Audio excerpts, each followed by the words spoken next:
I'd like to finish off this film about abstract painting, or various ways you can use for abstract painting, with this last one here, the two figures, which I'm going to use in conjunction with flying fish, the feeling of movement and water again. And that'll allow me to play with rolling colours as well as scraping and splattering and a lot of other different effects. Obviously there's a lot more ways that you can use with abstract painting, and I hope you'll explore many of those. We could use coloured tissue paper, we can PVA that on, we can use any manner of mixture of different materials together, and why not experiment and explore those. I've only just opened the door for you here in giving you a few different ways that I've been using recently and in the past, but of course there are many more I will explore and use in the future, and I hope you will as well, and gain great pleasure from them. Okay, let's get on with this one now then. The first thing I want to do is to take this painting and lay it onto a table and then start to build up these figures using card and then filler.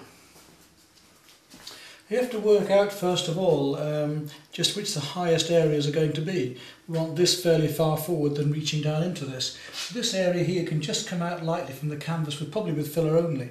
But where we've got a very large area that's protruding here, we may need to put some card up to build the filler over it.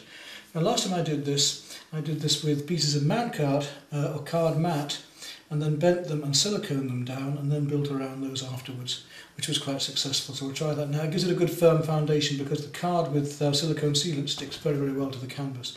And the last thing we want is bits of filler coming off later when the painting is finished. Then we're going to look at doing these fish and things around here and how to build them up. So what I've done before is to cut pieces of mount card like this, bend them around, glue them on with silicone, and then actually build up onto the canvas. Actually looking at this now and continuing with it, and we would make changes as we go along, we shouldn't be stuck in our ways, is that I don't think I'm going to need to build this high. I think I can build the filler straight on and keep to fairly low relief with this one. So I'm going to mix my filler up and actually get building straight away. And I'm going to use painting knives for doing that. Alright, I need to work fairly quickly because the filler doesn't take all that long before it dries. So I'm going to whack this stuff on. I think I've got it thick enough. So I have to achieve this quite fast, otherwise the stuff's going to go dry on me.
And the swirly bits of water or design in between those to get the feeling of movement. Okay, I'm going to paint this with a coat of white emulsion now all over, and let that go right into some of these cracks and crevices.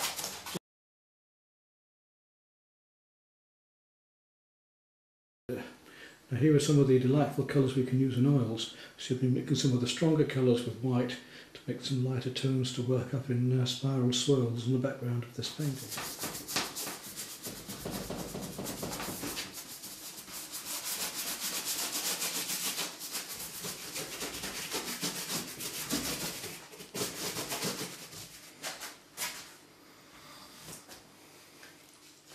Let that dry, and then we'll start the gold leafing before we start looking at the final effects we're going to have at the very end.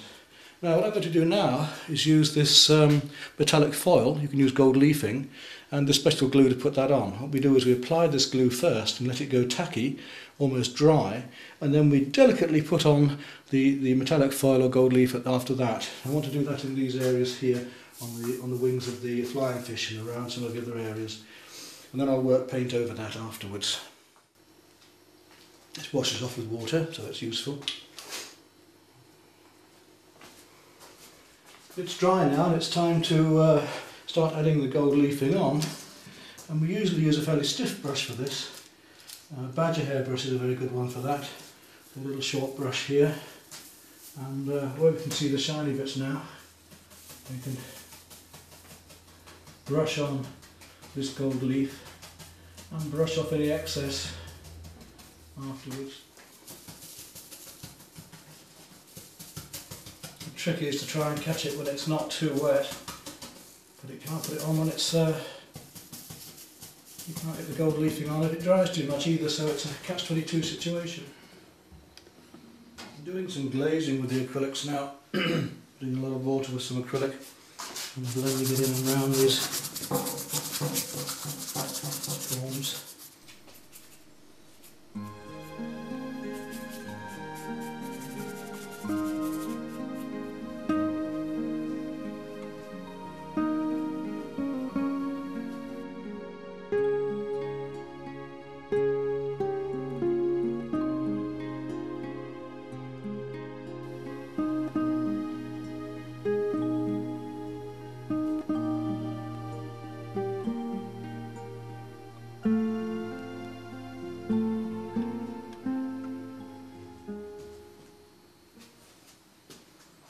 What I'm going to use now is some oil pastels to go over the painting at the very finish.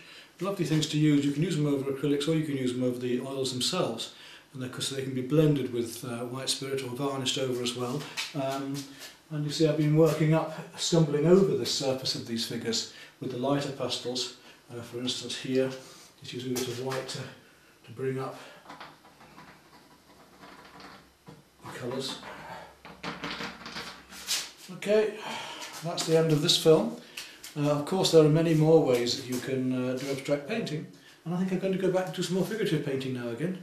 It's given me the inspiration to go back and do something different again, because it refreshes you to do one thing then to do another rather than just stay in one rut. Alright then, hope you've enjoyed it all, and bye for now.